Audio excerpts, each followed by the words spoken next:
저희 아버님이 첫 아들로 제가 태어났을 때 이름을 발글철 뻗을 연으로 밝게 뻗어나가라고 그렇게 지었다고 합니다. 제가 80년도에 이제 미국으로 갈 때에 아버님 마음속에 이름이 헛된 것이 아니구나.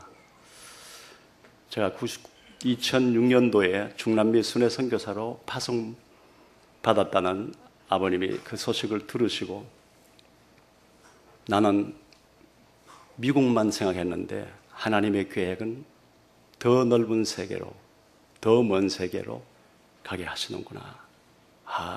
이름이 무관하지 않구나. 그의 삶과. 그런 말씀을 하셨습니다.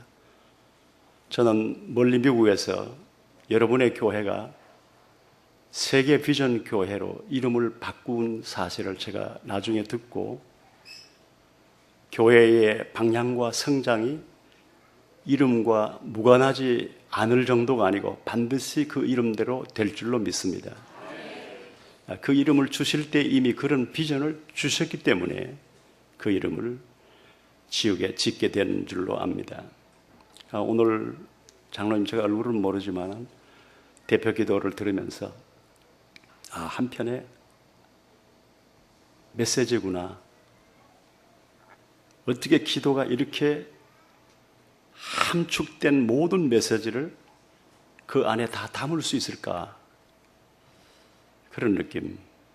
또 오늘 우리 찬양대 그렇게 많은 숫자가 아닌데 얼마나 은혜스러운지요.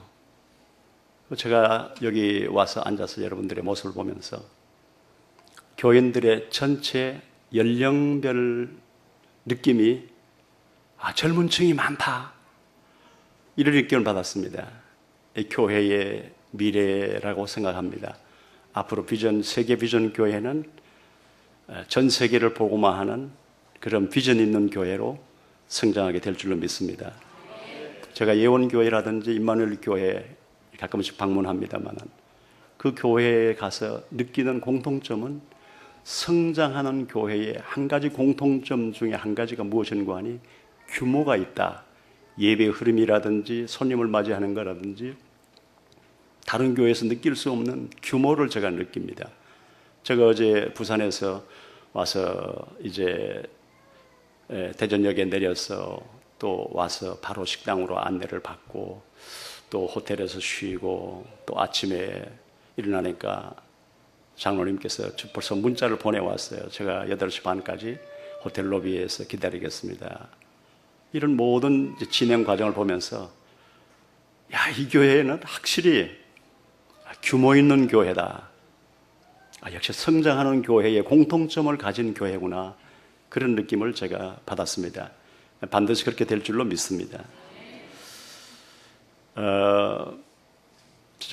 제가 지난 이제 2006년도에 중남미 순회 선교사로 파송을 받고 지금까지 지내면서 좋은 일, 힘든 일 많이 있었지만 제가 잊을 수 없는 몇 가지가 있습니다. 파나마에서 지역 교회에 집회를 했는데 밤 집회를 마치고 제가 호텔에 우리 부부가 이제 그때 몇 사람들이 같이 갔었는데 방에 들어가서 문을 잠그려고 보니까 잠금 시스템이 안 돼 있어요. 딱 하나 그 안에 체인이 있는데 옆에 문설주에 걸도록 돼 있어요. 잠금 시스템은 안 돼 있어요. 이 지역은 아주 안전한가 보다. 잠금 시스템도 안 돼 있는 거 보니까. 근데 하나 줄이 있으니까 거기에 걸어놓고 밤에 잠을 잤는데 새벽 2시경에 도적이 문을 열어보니까 열리잖아요. 잠김이 안 돼 있으니까. 그런데 더 이상 안 열리는 거예요. 줄이 안에 걸렸잖아요. 손을 쑥 집어넣어가지고 줄을 지금 푸는 겁니다. 그때서야 제가 자다가 깬 거예요. 보니까 손이 들어와가지고 지금 줄을 벗기고 있는 거예요. 저도 모르게 반무의식적으로 누구냐? 이걸 이제 영어로 고함 지른 거예요. 그랬더니 또 문을 쓱 닫아요. 그런데 신사적으로 그냥 조용히 물러났어요. 그래도 제가 불안하니까 문이 어떻게 됐는가 확인을 해야 될 거 아닙니까? 일어나지도 않고 누운 채로 고함만 누구냐 하고 그냥 또 잠들어 버렸어요. 아침에 일어나서 문을 보니까요, 그 체인은 하나의 형식이에요. 그냥 힘껏 밀어버리면은 그 체인이 아무런 힘도 없어요. 문 설주에 쫄대에다 박아 놨어요. 그렇게 쫄대가 무슨 힘이 있습니까? 확 밀었으면 그대로 열릴 거예요. 그런데 하나님께서 위험한 지역에서 위험한 일이 있을 때마다 하나님께서 항상 보호해 주시는 것을 제가 선교 현지에서 늘 경험하게 됩니다. 그리고 멕시코에서 아주 시골 교회 순회 집회를 며칠간 했습니다. 그 순회 집회를 했는데요, 저희는 어디든지 가면은 미국에서는 시골에도 모텔이 있기 때문에 모텔이 있다고 생각을 한 거예요. 그러니까 타올도 안 가져가고 그냥 입는 옷만 갈아입을 옷만 가지고 왔어요. 그런데 시골 교회 가니까 모텔도 없고 아무것도 없어요. 목사님 사택에 자는 거예요. 그 침대도 없어요. 뭐가 있는 거 아니? 여러분들 한국에서 그 해목이라고 합니까? 나무에 이렇게 양쪽에 줄 걸어놓고 거기에 그물망 같은 데 들어가 자는데 그게 뚝 떨어져요. 자다가 보니까요. 그러니까 나중에 요령을 알았어요. 그 그물망으로 나를 몸을 똘똘 싸래요. 그래야 안 떨어진대요. 그런데 수평에서 자다가 이게 휘어진 상태로 자려고 하니까 잠이 오지를 않아요. 그런데 놀라운 사실은 그들은 거기서 아기도 낳는데요. 참 놀라웠습니다. 그런데 제가 거기에 가서 이 사람들에게는 티셔츠도 하나 소중하고, 우리가 너무 더워서 찬물을 끼얹고 몸을 씻었는데 목사님이 타올을 안 주는 거예요. 사택에서. 이상하다. 기본인데 왜 기본도 안 하나. 그래서 사택에 들어가 봤어요. 열심히 찾았는데 타올 하나 찾았습니다. 집안에 빨랫줄 같은 줄이 하나 있었는데 저쪽 구석에 타올이 하나 걸렸는데 5 식구가 이 타올 하나 가지고 몇 년을 썼는지 다 사가서 나들나들한 형체만 있는 행주같이 됐어요. 그러니까 그걸 미안해서 우리를 못 준 거예요. 내가 멕시코 시골교회 형편을 너무 몰랐구나. 내가 이 사실을 알았더라면 타올도 많이 가져왔을 것이고 티셔츠도 많이 가지고 와서 이분들에게 드렸을 텐데. 그리고 그 후에 다른 지역을 또 방문하게 됐는데 멕시코 시티에 있는 목사님께 물었습니다. 지난번에는 모르고 갔는데 이번엔 좀 준비를 해서 가고 싶습니다.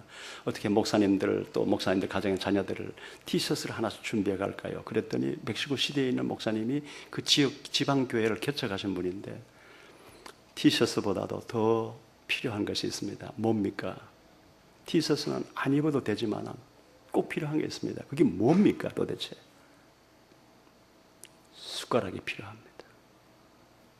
그 다음 포크가 필요합니다. 그 다음에 나이프가 필요합니다. 거기다가 하나 더 해주시려면 티스푼이 필요합니다. 그거는 티셔츠보다도 타올보다도 더 필요합니다. 그렇습니까? 이번에 갈 때는 목사님 가족 숫자만 하는 게 아니고 그 교인 숫자를 우리한테 알려주십시오. 교인 숫자만큼 준비하겠습니다.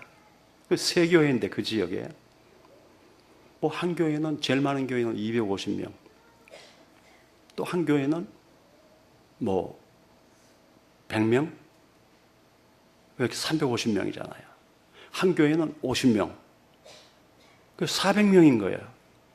그래서 제가 그 교회에 비서 되시는 분에게 이번에 400세트를 준비하시되 아주 퀄리티가 제일 좋은, 제일 비싼, 가장 비싼 좋은 제품으로 사세요. 왜 그런 거 아니? 이건 교회 비치용이기 때문에, 교회가 사용할 교회 사용품이기 때문에 좋은 걸로 해주세요. 그러니까 제일 좋은 걸로 했는데 한 1,000불 들더라고요. 그래서 가져갔습니다. 놀라운 사실, 250명 모인다는 교회에 가장 먼저 갔습니다. 그날 보니까 한 150명인가 그렇게 왔어요. 그래서 왜 250명이라고 보고를 했습니까? 그랬더니 250명 올 걸로 예상을 하고 250명으로 보고를 했다는 거예요. 그럼 주일날 교회는 몇 명 모입니까? 그랬더니 14, 5명이래요. 그런데 이번에 특별 집회를 하는데 250여 명이 올 텐데 오면은 거저 보내면 안 된다는 거예요. 여기는 반드시 음식 대접을 해야 돼요. 그 음식 때문에 온다는 겁니다. 그래서 250명으로 보고를 했다는 겁니다. 한 교회, 가장 적게 보고한 50명 모인다는 교회, 교인이 10명이 안 돼요. 그런데 50명이라고 보고한 이유는 역시 집회 때 50명이 올 것으로 알고, 그래서 어쨌든 저희들은 현장에 가서 그 사실을 확인하게 됐습니다. 근데 그 세트를 준비해 가서 기왕이면 티 세트까지, 티스푼까지 다 준비하라고 그랬어요. 얼마나 고맙게 생각하든지요. 그 후에 그분들을 다 멕시코 시티로 초청을 해가지고 목회자 세미나를 했습니다. 제가 설교와 강의가 끝난 다음에 한 사람씩 나와서 설교 실습을 했는데, 초등학교 중퇴하신 목사님, 초등학교 졸업하신 목사님, 중학교 졸업하신 목사님이 없어요. 그럼 신학교 교문에 가본 적도 없어요. 제가 너무 놀랐습니다. 초등학교 중퇴하신 분들이 대부분들이에요. 더 놀라운 사실은 멕시코는 300년 동안 스페인의 지배를 받았기 때문에 스페인이 그 나라의 공용어입니다. 공적인 용어인데 목사님들 중에는 스페인어를 못 하시는 거예요. 이거 어떻게 된 일이냐 그랬더니 부족 언어밖에 못 해요. 그래서 제가 세미나를 하다가 자리를 따로 만들었어요. 여기 몇 부족이 왔냐 그랬더니 3개 부족이 왔대요. 그러면 이 줄은 무슨 부족, 이 줄은 무슨 부족, 이 줄은 무슨 부족. 부족별로 따로 앉혔어요. 강의를 하다가 말고. 그래서 제가 설교와 강의를 하면은 스페니쉬로 통역하면은 그 부족 언어로 또 통역을 해주는 거예요. 이렇게 세미나를 한 주간 하는데, 그러니까 제가 무슨 기대를 하겠습니까? 이분들 설교를 하는데 기대가 없죠. 그런데 놀랍게도 제 기대 이상으로 설교를 너무 잘하시는 거예요. 예. 너무 영적인 그런 설교를 하시는 거예요. 힘이 있어요. 제가 감동을 받았습니다. 그런데 그 중에 세 분은 설교학적으로도 별로 나무랄 데가 없어요. 이 세 분에게 상품을, 내가 기념품을 드리고 싶다고 그랬더니 그 교회의 세크레터리가, 목사님 돈을 얼마 정도 생각하십니까? 그래야 내가 거기에 맞춰서 기념품을 사겠습니다. 그래요? 나 평생 기억이 날 만큼 100불짜리 하겠습니다. 그래, 한 사람당.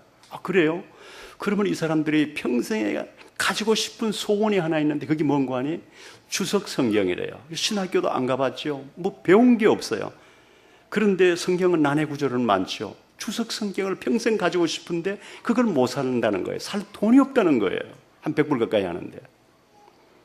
그래서 세 분에게 그 주석 성경책을 사드렸어요. 여러분 보세요.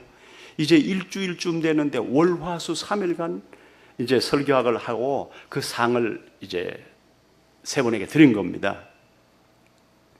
그리고 1시간씩 50분 강의를 하고 10분간 휴식하고 이렇게 하는데요. 10분간 휴식 때 화장실도 가야 되고 뭐 좀 밖에 나가서 이렇게 맨손 체조도 하고 해야 되지 않습니까? 그런데 이 사람들이 교실에서 나갈 때마다 성경책 다 놔두고 가잖아요. 그런데 이 세 분은 못 놔두고 가는 거예요. 이 성경책을 꼭 갖고 다니는 거예요. 그리고 나하고 부딪힐 때마다 언어는 안 되지만 너무 좋아서 웃음으로 내게 고마움을 표시를 하는 거예요. 그런데 속으로 아이고 저거 좀 놔두고 화장실 가지, 그걸 왜 저렇게 가슴에 끼고 다니나, 그렇게도 좋은가, 저렇게도 좋은가. 나중에 이유를 알았습니다. 도적 맞지 않으려고. 옆에 목사님이 가져갈 게 뻔하니까. 나중에 그 이유를 알았어요. 이걸 몸에서 떨어뜨리면 안 되는 거예요. 밤에도 아마 베개 베고 잤을 거예요. 옆에 목사님이 가져가면 안 되니까. 그 사람들은 도적질이라는 개념이 없더라고요. 300년 동안 스페인의 지배를 받았기 때문에 가진 자의 것을 가지지 못한 내가 나누어 가진다고 생각해요. 지금도 그래요. 그러니까 현찰을 목사님들이나 누구한테 드리면 전달이 안 돼요. 그 양심의 가책도 없어요. 평신도들은 말할 것도 없어요. 목사님들이 그러니까. 그 처음엔 제가 굉장히 좀 분노했어요. 몇천 불을 주면서 시골 교회에 목사님들 자전거 사드리라고 그랬는데 안 사드려서 자기 다 써버렸어요. 이럴 수가 있는가 했는데 지금은 이럴 수가 있다는 걸 제가 충분히 이해합니다. 왜? 도적이 아니고 그냥 나누어 가짐. 예. 저는 뭐 자동차도 그냥 줬는데 제가 못 돌려받았어요. 나누어 가짐. 예. 당신은 다 가졌는데 가지지 못한 내가 당신 자동차 하나 좀 가지는 거 무슨 대수야? 예. 그게 목사님들입니다. 그러니까 제가 이제 남미에 좀 살면서 그들의 문화를 이해하고 나니까요. 이제 이해가 돼요. 그들을 품을 수가 있고 또 상식이 안 통하는데 제가 상식을 내려놓았습니다. 약속 개념이 없는 그것이 상식이고 약속 개념이 있는 내가 비상식인 거예요. 그래서 제가 제 상식을 다 버렸어요, 이제는. 예, 상식이 안 통하는 그것이 그들에게 상식이라는 걸 제가 알았어요. 절대로 약속 안 지켜요. 시간 약속 안 지켜요. 오늘 아침에 온다고 했는데 저녁까지 안 와요. 전화하면은 네가 왜 전화 안 했냐 이렇게 얘기를 해요. 예, 이게 와야 오는 겁니다. 제가 지금 가스가 다 떨어졌다고 불을 피우지 못한다고 전화하면 곧 간다고 그래요. 언제 오냐고 1시간 내로 간대요. 하루 종일 기다려도 안 와요. 그것 때문에 속상한 사람들은 남미에 못 살고 다 도망가더라고요. 근데 하나님께서 부족한 저에게 이제는 그들을 품을 수 있는 마음을 저에게 주셨습니다. 제 원래 혈액형은 소세지거든요. 예, 소심하고 세밀하고 지랄각하고. 저는 굉장히 완벽주의자였어요. 철두철미한 사람이었어요. 그러니까 사람을 용납하지 못했어요. 아마 강병찬 목사님이 저희 교회에 왔을 때도 저는 소세지형이었어요. 그러니까 강 목사님이 무척 힘들었을 거예요. 그런데 이제 제가 바뀌었어요. 이제는 제가 바뀌었습니다. 그래서 한번 강병찬 목사님 불러서 내가 미안하다고 그랬어요. 식당에 불러서. 목사님, 그때만 해도 제가 미국을 너무 몰라서 제가 목사님 실수를 많이 했죠. 아니라고. 내가 품지 못한 내가 정말 미안하다. 제가 그랬어요. 제가 오늘 이 소중한 주일 예배 시간에 좋은 설교를 해야 되는데 별로 설교해야 되겠다는 마음이 안 생겨요. 왜 그런 거 아니? 이 교회에 메시지 흐름이 있거든요. 지금 본부 중심으로 흐름이 있는데 제가 설교하면 잘못하면 흐름을 깰 것 같아서 이 교회의 세계비전교회 곽여샘 목사님 교회의 목사님의 설교로 충분하다고 저는 생각합니다. 그거 다 소화하기도 힘들어요. 다 우리에게 얼마나 많은 좋은 메시지를 쏟아지는지요. 저는 오늘 주어진 시간에 그냥 간단하게 이렇게 간증하고 내려가야 되겠다는 생각을 했습니다. 우리 전도자에게는 전도하기 이전에 우리가 먼저 바뀌어야 되겠더라고요. 그게 급선무인 것 같습니다. 내가 전도하기 전에 전도할 그릇인 내가 먼저 바뀌어야 그때부터 증인이 되는 것 같아요. 설명자가 아니고 복음에 대한 그리스도에 대한 설명자가 아니고 내게 그리스도의 충격으로 치유받고 내게 변화가 있을 때에 그때부터 우리가 현장에서 증인으로 서는 것 같습니다. 합수훈련 받고 몇 가지 훈련 받고 나면 우리가 설명자는 될 수 있어요. 그런데 증인은 다르지 않습니까? 그러니까 우리가 교실에 앉아서 훈련 받는 것은 쉽게 받을 수 있어요. 그리고 이수할 수 있어요. 수료증 받을 수 있어요.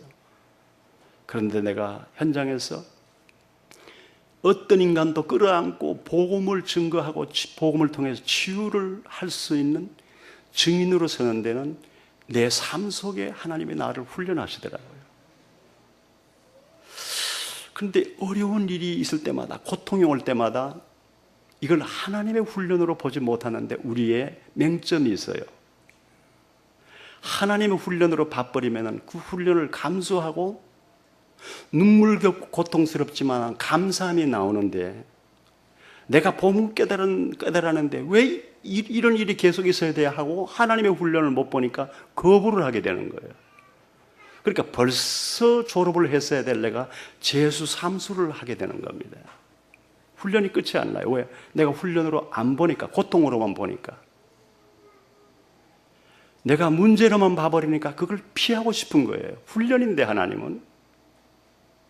교실에 앉아서 훈련은 다 받았고 수료증은 많이 가졌는데 삶을 통해서 하나님의 나를 전도자로 훈련하는데 하나님의 훈련을 제가 못 볼 때가 많이 있어요.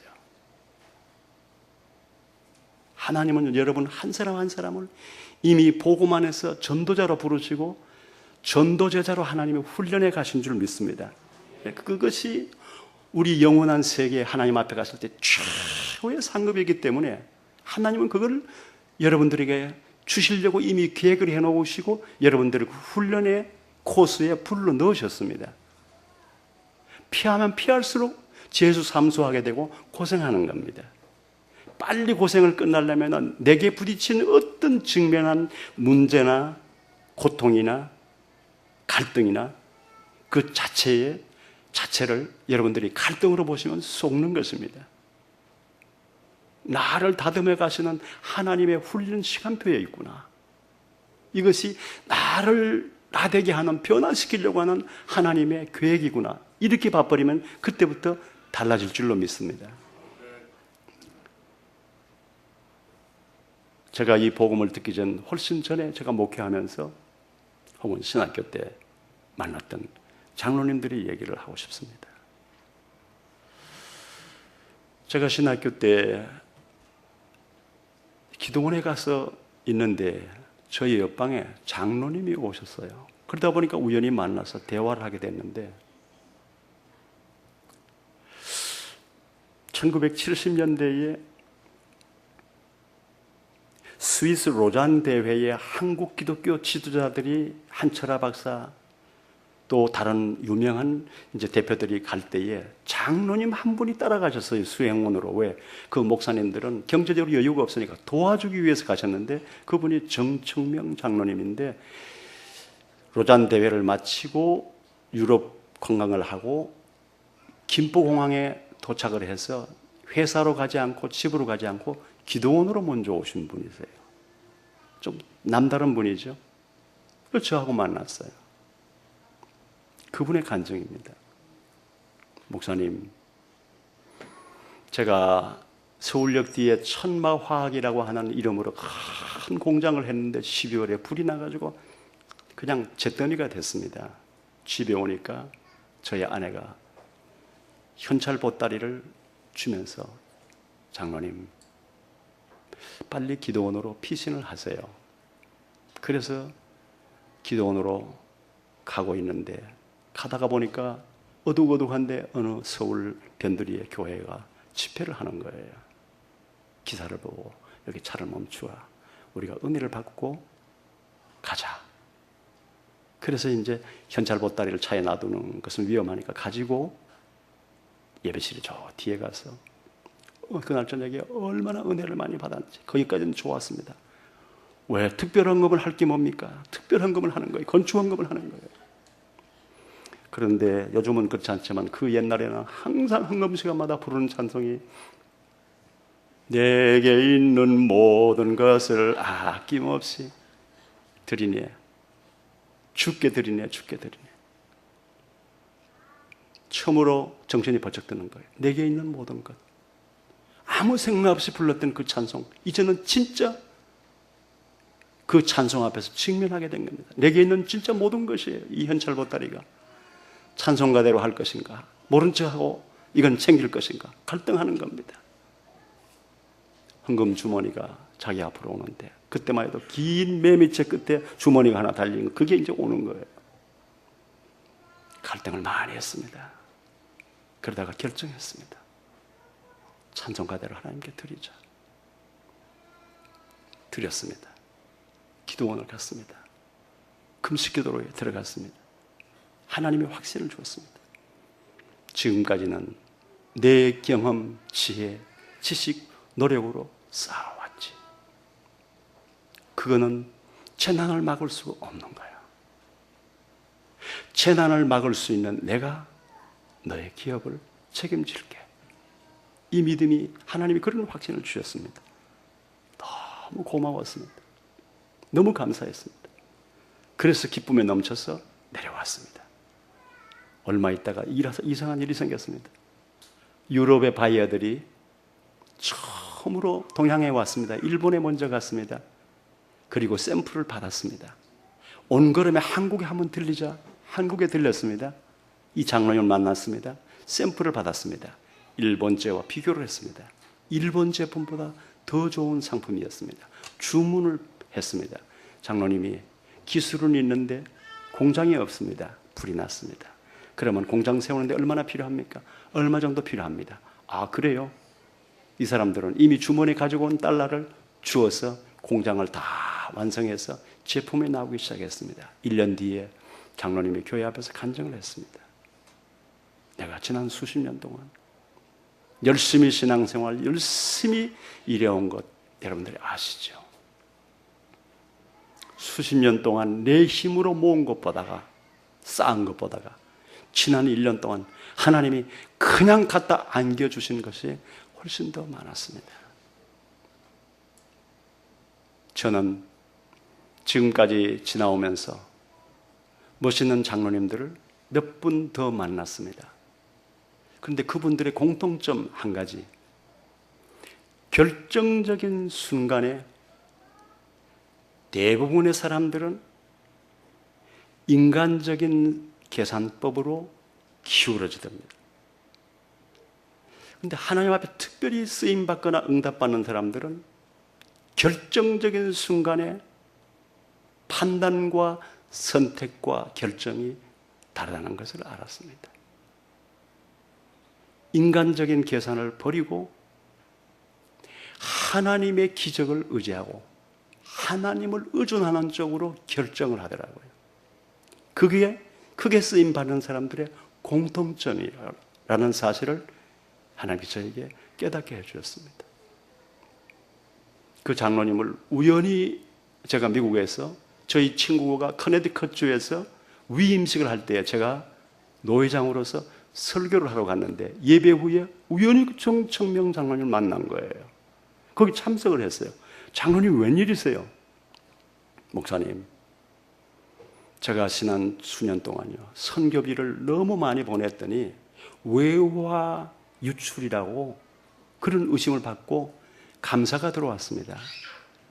뭐 감사해봐야 걸릴 건 없었지만 저는 마음껏 선교를 하고 싶은데 자꾸 이런 오해를 받으니까 제가 이런 오해를 받지 않기 위해서 해외 법인을 세우려고 이번에 미국에 왔습니다. 하나님께서 그 장로님의 기업을 책임지시고 쏟아부어 주시는 것을 제가 보았습니다. 오늘 제가 무슨 긴 설교를 하겠습니까? 우리 전도자는 관점이 바뀌어야 된다는 사실을 하나님이 저에게 알려주었습니다. 관점이라고 하는 것은 우리가 보는 점이잖아요. 한 사람을 두고도 이 사람은 이렇게 말하고 저 사람은 저렇게 말하고 왜 그렇습니까? 보는 관점이 달라서 그렇거든요. 장점을 보는 관점을 가진 사람, 단점을 먼저 보는 관점을 가진 사람, 부부 사이에도 단점을 먼저 보는 관점을 가진 사람, 저희 집사람하고 저하고 전적으로 틀린 것 중에 하나가 집사람은 저의 장점을 먼저 봐요. 그러니까 별로 잔소리가 없어요. 저는 굉장히 단점을 잘 봐요. 그러니까 제 입에서 나갔다면 집사람을 다치는 소리를 하는 거예요. 관점의 차이입니다. 하나님께서 어느 날 저에게 제 관점을 바꿔야 되겠다고 생각하셨는가 봐요. 12정탐꾼 설교 제가 좀 여러 번 했던 것 같아요, 목회를 하면서. 그런데 하나님께서 어느 날 무엇이 다르냐, 두 그룹이. 다 12정탐꾼들은 한 지파의 대표로 뽑힐 만큼 하나님을 경외하고 하나님을 사랑하고 민족을 사랑하고 그리고 요즘 말로 하면 스파이잖아요. 간첩이잖아요.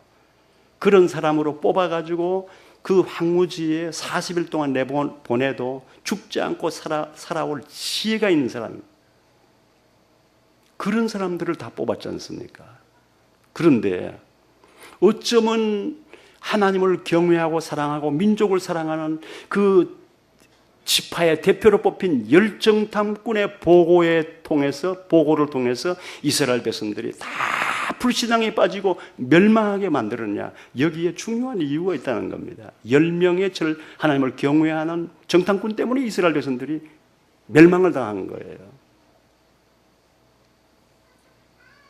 그러니까 이게 얼마나 이게 모순됩니까? 하나님을 사랑하는 사람들의 보고에 의해서 이스라엘 백성들이 멸망했다고 하는 건 이건 도저히 있을 수 없는 일인데 지금도 그게 우리에게 진행되고 있다고 하는 사실을 하나님 보여주신 거예요. 그게 뭔 거 아니에요?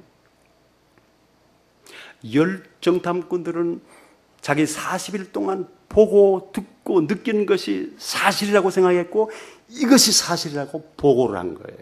이것이 사실이다. 그들은 장대하다. 우린 메뚜기 같다. 그거 사실이거든요. 네. 그들은 무기가 있어. 우리는 무기가 없어요. 그게 사실이거든요. 우리는 가면 그들의 밥이다. 그게 사실이거든요. 그런데 똑같은 현장을 보고 여호수아 갈렙은 정반대의 보고를 했습니다. 아니다. 옷을 찢으면서 너무 안타까웠어. 그들의 신은 그들에게서 떠났고 그들은 우리의 밥이다. 정반대의 보고를 했어요. 그리고 젖과 꿀이 흐르는 땅으로 내 백성을 인도하겠다고 하나님 말씀하셨는데 이걸 보라. 증거물 풍성한 포도 열매가 달린 그 포도 넝쿨을 가지고 왔어요. 포도 열매가 주렁주렁 달리는 것을 봐. 젖과 꿀이 흐르는 땅이 맞다. 하나님이 우리 선조들에게 약속하신 그게 사실이라고 보고를 했습니다. 우리 사랑하는 성도님들이요. 언약의 관점으로 보느냐, 내 관점으로 보느냐의 차이입니다. 아무리 하나님을 사랑하는 마음, 가족을 사랑하는 마음이 있어도요, 언약의 관점으로 보지 않으면요, 열정탐꾼의 관점입니다. 자기 아내에게 당신 다 좋은데 이 문제야, 이것 때문에 우리가 늘 틀어지는 거야. 맞는 말이거든요. 그것이 사실입니다. 그런데 그게 열정탐꾼의 관점이고 열정탐꾼의 보고예요. 야, 이놈아, 네가 지금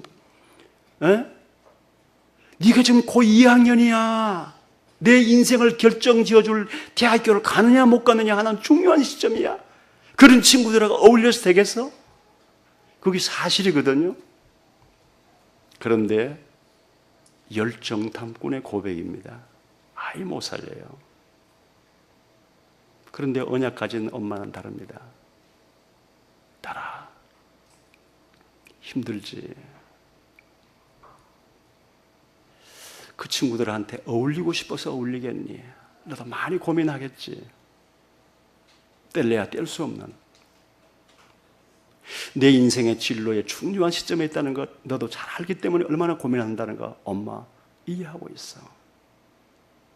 그런데 엄마 걱정은 안 해. 너는 언약의 자녀야. 하나님이 너의 배경이고 그리스도께서 너의 중심의 주인으로 계셔. 너와 그들의 갈 길은 다르다는 거 엄마는 알고 있어. 언젠가는 그들을 떠날 것이다. 그리고 혹 대학교 입학에 늦을 수도 있겠지.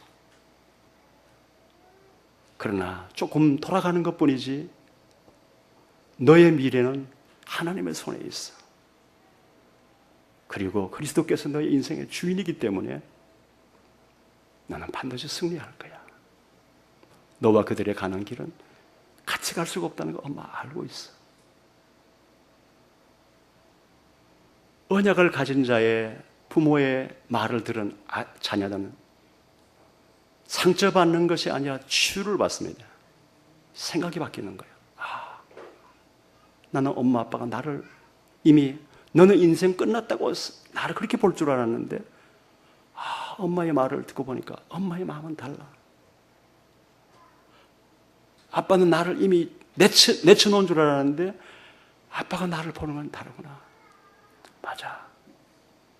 나는 그 친구들과 같이 가야 될 군번이 아니지. 떨어져 나옵니다. 그리고 하나님 앞에 엎드립니다. 하나님, 제가 언약의 백성이죠.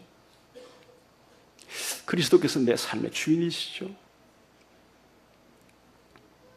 나는 저 친구들을 갖고 같이 휩쓸릴 친구가 아니고 나는 저 친구들을 도와줘야 될 친구입니다. 나는 언약 가진 자입니다.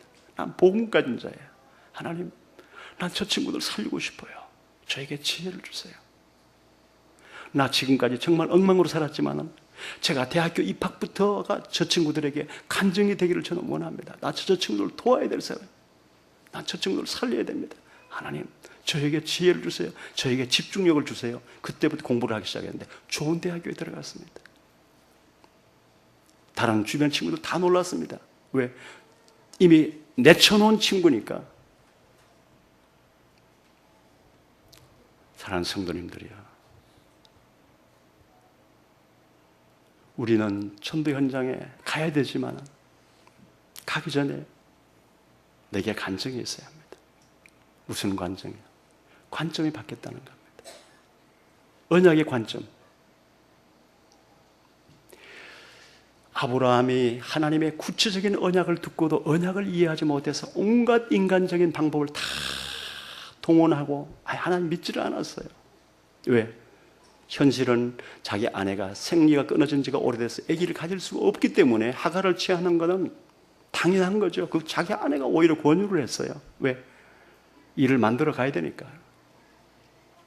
그런데 90세 때 잉태할 수 없는 할머니 몸에서 이삭이 태어났습니다. 아브라함은 충격적으로 언약을 이해하게 됐습니다. 하나님은 하나님의 언약을 성취하시는 일에 불가능이라면 있을 수 없구나. 상식적으로는 아기를 낳을 수가 없어요. 임신을 할 수가 없어요. 하나님은 상식을 무시하는 분이 아니고 하나님은 상식을 초월하시는 분입니다. 하나님은 과학을 무시하는 분이 아니고 하나님은 과학을 초월하시는 분입니다. 우리는 과학적으로 안 되면 안 된다고 믿어버려요. 우리는 상식적으로 안 되면 안 된다고 믿어버려요. 여기에 우리의 갈등이 있습니다. 말씀을 들으면 불가능이 없는데 상식적으로 보면 이건 안 되게 돼 있는데 우리는 말씀에 의존하느냐 상식에 의존하느냐. 상식에 의존하는 경우가 훨씬 더 많아요. 그러니까 하나님의 기적을 우리 스스로가 제한해버린 겁니다. 왜? 환경을 보니까 안 되게 돼 있어요. 안 된다고 확실히 믿어놓고 그때부터 기도는 그냥 몸부림을 하는 겁니다. 안 된다고 믿어놓고. 그게 우리 수준일 수가 있습니다. 아브라함은 언약을 이해했어요. 그리고 언약적인 사람이 됐습니다. 언약적인 믿음의 사람이 됐어요.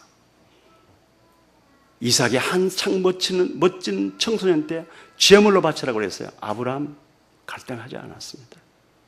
그리고 오히려 방해될까 봐 아내와 의논하지 않았어요.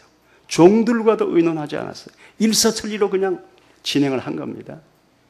칼을 들 때까지 일사천리였습니다. 왜? 언약을 진짜로 체험하고 이해하고 나니까요. 문제가 내게 문제지 하나님께 문제될 일이 없는 거예요.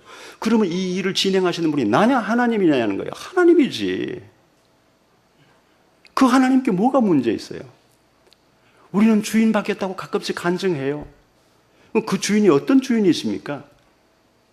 내가 문제라고 생각하는 것이 문제가 되는 하나님이 그 주인이십니까? 내가 이건 안 된다고 생각하는 것이 안 되는 그런 주인이십니까? 아니지 않습니까? 그게 온전히 바뀌어지지 않은 거예요. 언약을 이해하고 나니까 아브라함에게는요, 아들 바쳐라. 문제요? 안 돼요. 아들 죽어버리면 그 언약이 성취 안 되는데요. 그것도 하나님께 문제가 안 돼요. 하나님은 하나님의 언약을 성취하는 일에 어떤 것도 문제 안 된다는 걸 체험한 사람이에요. 그게 언약을 체험한 사람이에요. 그래서 우리는 모든 것을 볼 때, 문제의 사람들을 볼 때, 문제 아이를 볼 때, 문제 가정을 볼 때, 아니면 부부가 서로를 볼 때 내 눈으로 보느냐, 언약의 관점으로 보느냐. 여러분, 이제부터 다 언약의 관점으로 볼 수 있기를 주의 이름으로 축원합니다. 그때부터 변화가 오기 시작해요. 오늘 아침에 저를 대접하신 장로님이 식사하면서 잠깐 정하셨어요. 예수 안 믿을 때. 그리고 와이프는 먼저 신앙생활을 했어요. 다락방 교회에서 훈련을 받고 있었어요. 늘 갈등이 있었는데, 여보, 당신이 내 곁에 있는 것만으로도 나는 너무 감사해. 고마워. 이 여인이 또 오늘 저녁에 무슨 수작을 부리려고 저런 엉뚱한 소리를 하나 그렇게 생각했답니다. 그리고 직장에서 돌아와서 아내를 만났는데 그게 아니더라는 거예요. 아내가 바뀌었더라는 겁니다. 그래서 교회에 대한 관심을 가지고 교회로 오게 됐는데 지금은 장로님이 되신 거예요. 멋있는 장로님이 되신 거예요. 내 안에 변화가 일어나는 것이 어떤 것보다 우선순위입니다. 하나님, 이 문제를 제거해 주세요. 이 문제를 옮겨 주세요. 그렇게 기도해야 되겠습니까? 하나님, 이 문제를 통해서 하나님, 나를 고치려고 하는 부분이 어떤 것입니까? 그걸 깨닫게 해주세요.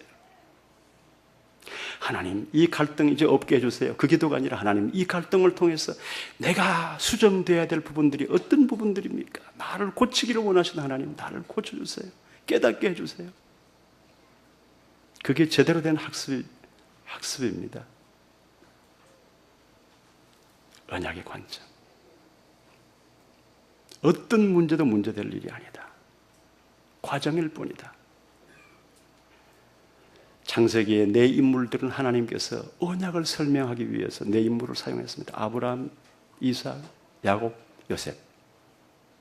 두 사람은 언약을 이해하지 못해서 굉장히 고생했습니다. 아브라함, 야곱. 두 사람은 태어날 때부터 금방 언약을 이해했습니다. 이삭과 요셉. 요셉이 팔려갔습니다. 아니, 이삭이 자기 생애를 결정지어주는 전환점인 배우자 선택에 있어서 본인이 나섰습니까? 안 갔어요. 갈 이유가 없어요.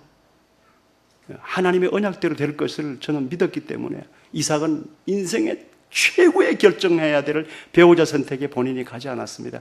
하나님은 당대의 가장 아름다운, 외모도 아리따운 여인, 왕들이 탐낼 정도의 절세 미인인, 마음도 미인이었겠죠. 그런 리브가를 하나님이 딱 붙여주셨어요. 본인은 가지도 않았어요. 왜? 언약을 이해했기 때문입니다. 요셉은 부잣집 아들이 남의 나라에 노예로 팔려갔어요. 이건 곤두박질 치고 자살해야 될 일 아닙니까? 요셉은 들리지 않았습니다. 왜 그렇습니까?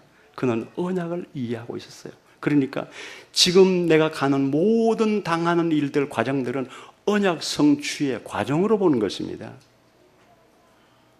여러분 지금 당하고 있는 일들을 언약 성취의 과정으로 봅니까? 하나님 제발 좀 이거 좀 제거해 주세요. 이러고 있습니까? 하나님은 내 그릇을 만들어가고 있습니다. 나를 다듬고 있는 거예요. 하나님은 나를 소중히 여기 있습니다. 그렇기 때문에 하나님은 나를 복음의 그릇으로 지금 만드는 작업을 하고 계시는 거예요. 이 사실을 깨닫고 나면 갈등할 일이 아니고 고통할 일이 아니고 하나님 감사합니다. 눈물 속에서도 감사가 쏟아져. 내가 하나님이라면 나 같은 인간 벌써 포기했을 거야. 뭘 이렇게 오랫동안 참고 기다려? 기다릴 가치도 없는 인간인데 하나님은 그래도 나를 기다리시고 나를 쓰시기 위해서 하나님은 지금까지 기다리시고 나를 포기하지 않으시고 전도제자로 복음의 그릇으로 세계복음화에 비전을 주시고 그 일을 되게 하기 위해서 훈련해 가시는구나. 하나님, 이 아픔도 고맙습니다. 이 갈등도 감사합니다. 이런 것이 내게 없으면 내가 무슨 복음의 그릇이 되겠습니까? 전도제자가 되겠습니까? 완전히 세상 중심의 사람으로 살아갈 사람인데 이제 우리의 관점은 모든 것을 복음의 관점으로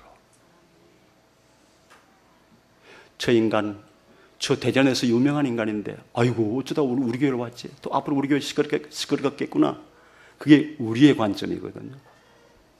근데 복음의 관점이 된 사람들은 야, 저 사람 우리 교회 잘 왔다. 제대로 찾아왔네. 이제 우리 교회 와 치유받고 저 사람 전도 제자 되겠네. 복음의 관점은 다릅니다. 우리 아내를 볼 때, 남편을 볼 때, 우리 아이를 볼 때, 구역 안에 있는 문제 인물들을 볼 때 복음의 관점은 다른 거예요.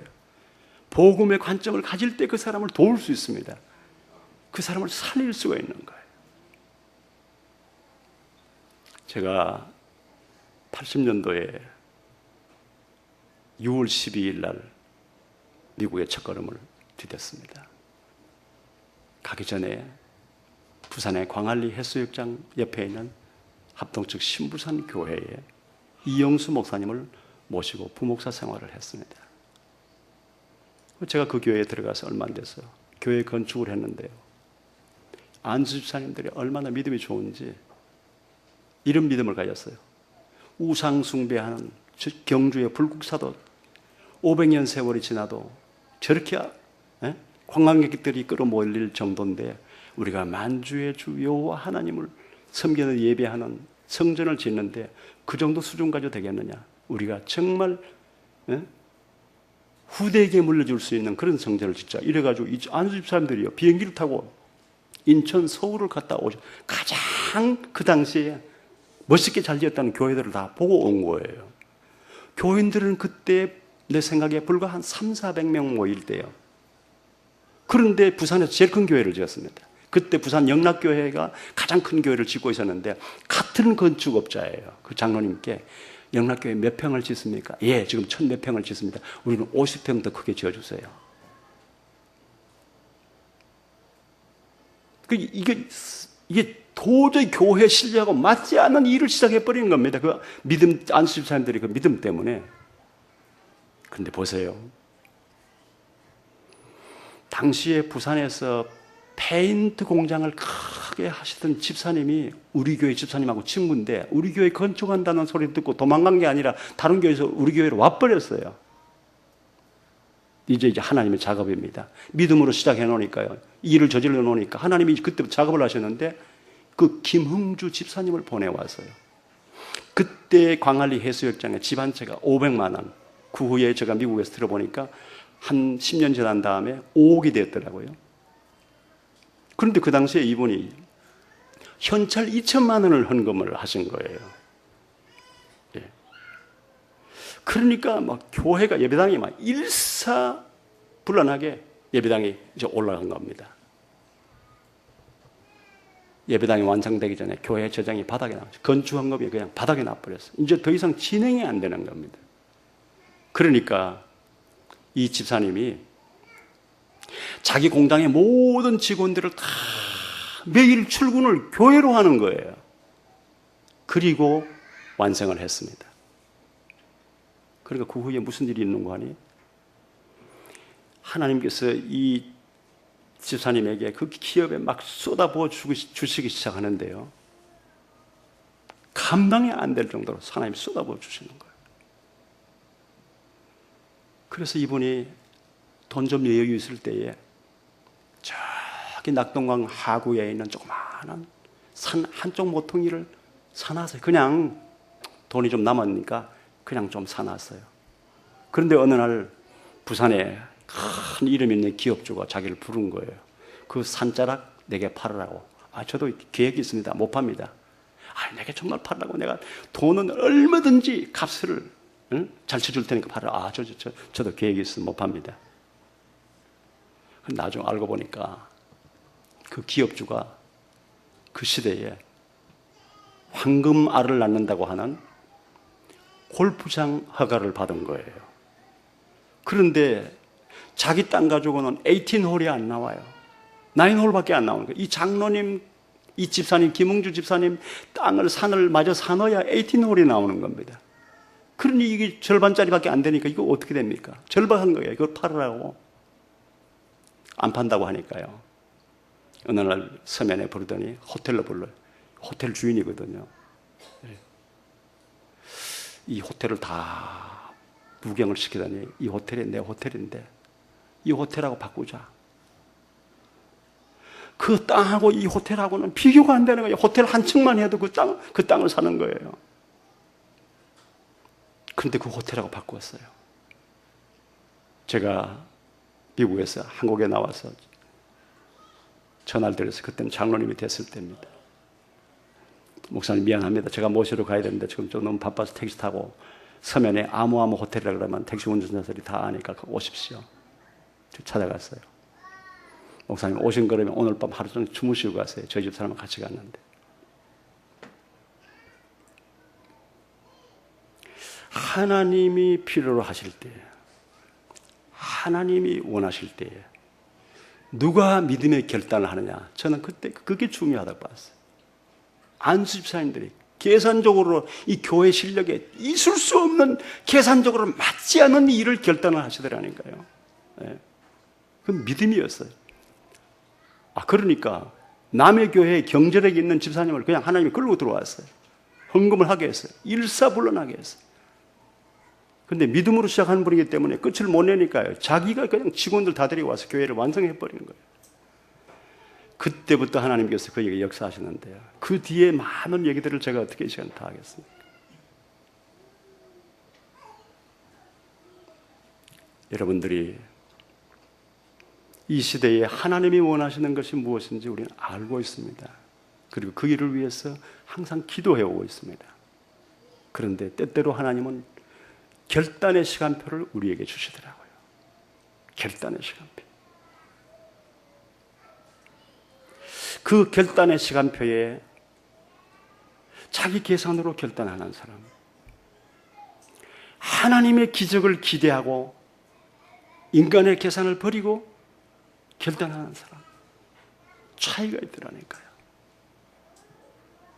늘 자기 계산에 머무는 사람,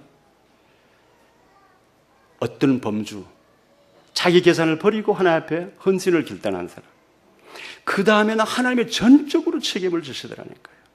전적으로 하나님 책임을 지시는 거예요. 그리고 하나님이 그 일을 해가시는 거예요. 그리고 그때부터 그분이 세계적으로 간증자가 돼가지고 전 세계를 다니게 되는 거예요. 시간이 많이 지났습니다. 저는 말씀을 맺겠습니다. 저는 오늘 간증하는 마음으로 썼습니다.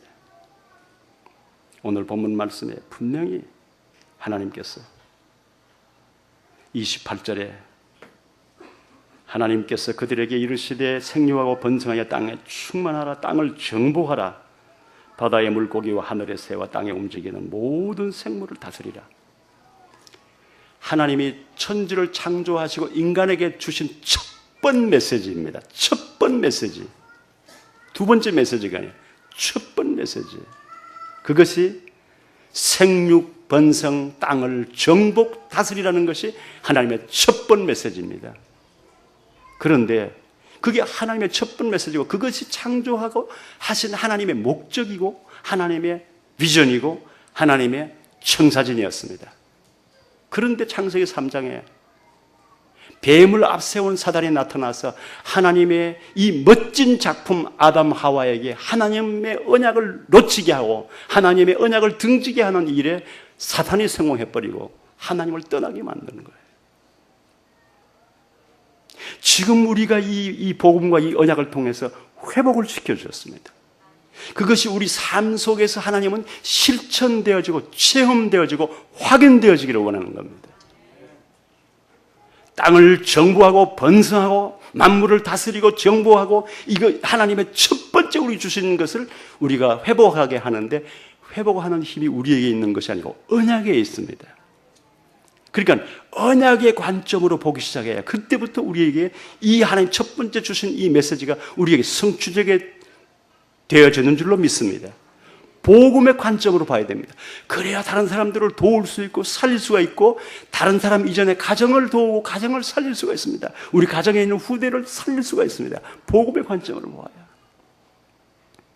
세 번째, 언젠가는 하나님 앞에 설 것인데 그날이 내일일 수도 있는데 그날에 하나님 앞에 결산하는 날에 나는 어떤 상급의 사람으로 서겠는가? 그것은 하나님의 계획을 보는 관점. 하나님의 계획을 보는 관점을 가진 사람, 하나님의 계획은 이것이었구나. 지금 결단해야 될 이 시기에 하나님은 나를 통해서 이것을 원하시는구나. 하나님이 원하신다면은 내가 무슨 다른 이유가 있냐? 결정해야지, 결단해야지. 무슨 이유가 있느냐? 내 인생 내가 책임질 수 있냐? 내 가정 내가 책임질 수 있냐? 나는 없어. 하나님이 하셔야 돼. 내 안에 계신 그리스도께서 되게 하셔야 되는 거야. 그러면 내 계산을 버리고 이제는 하나님이 내 인생을 끌어가는, 하나님이 내 가정을 이끌어 가시는, 하나님이 내 후대를 책임지시고 세우시는 경험 속으로 들어가자. 결단하자. 헌신을 결단하자. 머뭇거리지 말자. 하나님을 체험하는 시간표가 왔다. 그런 사람들이 그때부터 하나님이 그의 인생을 이끌어가는 것을 체험하기 시작하는 거예요. 아까 정청명 장로님, 이 헌천찰 보따리 챙길 것인가? 아니면 하나님 앞에 던지고 하나님이 어떻게 내 인생을 이끌어 가시는가? 그렇게 결정했습니다. 그렇게 선택을 했어요. 그리고 그걸 드려버렸어요. 만일에 그걸 가졌다면 믿는다는 말은 하지만 그 시드머니, 씨앗이 된 그 머니 때문에, 그 돈 때문에 내가 결국 일어섰어. 내 지혜와 경험과 그 시드머니, 그걸로 통해서 일어났어. 하나님 전적 의존이 안 되는 거예요. 다 드리고 빈손이 되었습니다. 이제는 절박합니다. 하나님만 바라볼 수밖에 없어요. 그때부터 하나님이 책임지시는 것입니다. 여러분, 하나님께서 이 지구상에서 비옥한 미국 땅 같은 땅도 있는데 왜 하나님의 선민인 이스라엘 백성들을 그 척박한 가나안 땅에 하나님이 있게 하셨을까요? 이스라엘은 8개월 동안 피고에 오지 않습니다. 4개월 동안 우기에 비 별로 안 옵니다. 그러니까 이스라엘은 밤에 이슬을 강우량으로 계산합니다. 이슬 때문에 식물들이 간신히 살아가니까요. 왜 그런 척박한 땅으로 보냈을까요? 저는 제 해석입니다. 의지할 데가 세상에 없어요. 위에서 비를 주셔야 돼요. 위에 계시는 그분만 바라보게 하신 겁니다. 세상 바라볼 것 너무 많은 사람 하나님 의존하지 않습니다. 여러분, 복음 깨닫기 전에, 복음 깨닫고 나니까 다 잘랐습니까? 하나님께서? 어떤 사람들은 왜 복음 깨닫는데 하나님께서 물질 다 거두어 가시지? 이유가 있습니다. 선한 이유. 이제는 내가 너의 삶을 책임지겠다. 이제는 내가 너의 경제를 책임지겠다. 이제는 내가 너의 후대를 책임지겠다. 이제는 내가 너의 기업을 책임지겠다. 계산하지 마라. 세상 바라보지 마라. 너의 배경, 너의 경험 의존하지 마라. 나만 바라봐. 내가 할게. 이제부터는 우리의 인생의 주인 되시는 그리스도께서 여러분을 책임지시고 여러분의 배경이 되시고 여러분의 가정을 이끌어 가시고 여러분의 미래를 아름다운 전도 제자로서 꽃피워가는 그런 여성이 되시기를 주의 이름으로 축원합니다. 우리 아버지 하나님, 은혜를 감사합니다. 오늘 부족한 종이 이 귀한 강단에 서서 감히 하나님 말씀을 증거했습니다. 하나님, 오늘 증거하는 말씀 중에 우리 사랑하는 성도님들에게 개개인에게 주신 메시지 있으면 그 말씀이 뿌리 내리게 하시고 아름다운 풍성한 열매를 맺어서 우리의 남은 생에 세계를 품는 비전교회로 부르주셨사오니 세계를 살리는 비전교회에서 세계를 살리는 전도제자의 응답을 받게 하옵소서. 우리 주 예수 그리스도의 이름으로 기도드립니다. 아멘.